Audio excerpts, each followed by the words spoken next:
রঘুনাথগঞ্জে জায়গা জমি দখল নিয়ে তৃণমূলের গোষ্ঠীদ্বন্দ্ব, বচসা থেকে হাতাহাতি, লোহার রড দিয়ে মারধর। ঘটনায় জখম বেশ কয়েকজন।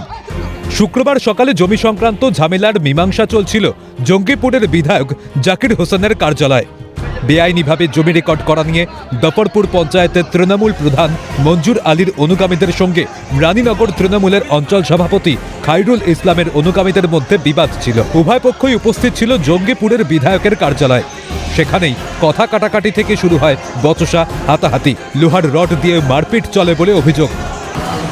জায়গা ছিল ওই আমাদের মালডোভা হসপিটালের পেছনে।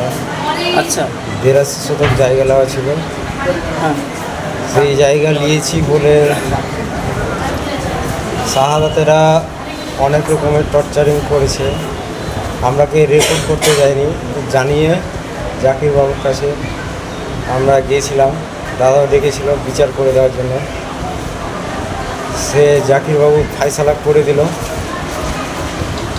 ফায়সালা করে দেওয়ার পরে বাইরে এসে শাহাদাত, আবু তাহের ওরা গুন্ডা ভাড়া করে নিয়েছে, বাইরে দাঁড়িয়েছিল, আমি জানি না। বিচার হওয়ার পরে বাইরে এসে আমাকে বাইরে বলেছে। ঘটনা ঘিরে উভয় পক্ষই একে অপরের বিরুদ্ধে অভিযোগের আঙুল তুলেছে। আপনাকে কে মেরেছে? মঞ্জুর, তারপর মালডোবা বাড়ি, গাজী, সাফিক, আলমেস,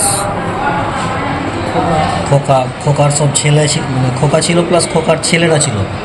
আমাকে প্রায় 10 জন মিলে, আমি একাই ছিলাম, আমাকে টেনে বাইরে নিয়ে গেছে, তারপর মেরেছে।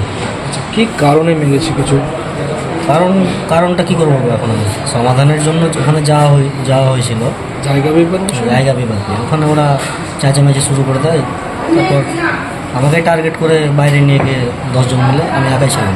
তৃণমূলের কোনো নীতি নেই, কটাক্ষ গেরুয়া শিবিরের।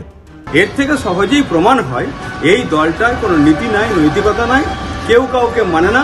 একজন বিধায়ক, তার দরবারে আজকে মীমাংসার জন্য যারা এসেছিল, তারা আজকে দুই পক্ষের মধ্যে মারামারি করে হসপিটালে ভর্তি হচ্ছে। অশান্তির খবর পেয়ে ঘটনাস্থলে গিয়ে পরিস্থিতি নিয়ন্ত্রণে আনে রঘুনাথগঞ্জ থানার পুলিশ। আহতদের উদ্ধার করে পাঠানো হয় জঙ্গিপুর হাসপাতালে। দলের অন্তরে সংঘাত, বিরোধ। এদিকে বছর শেষে 26-এর বিধানসভা ভোট। এখন দেখার এই গোষ্ঠীদ্বন্দ্বের প্রভাব ভোট বাক্সে কতখানি পড়ে। মুর্শিদাবাদ থেকে মইনুল ইসলামের রিপোর্ট, ক্যালকাটা নিউজ।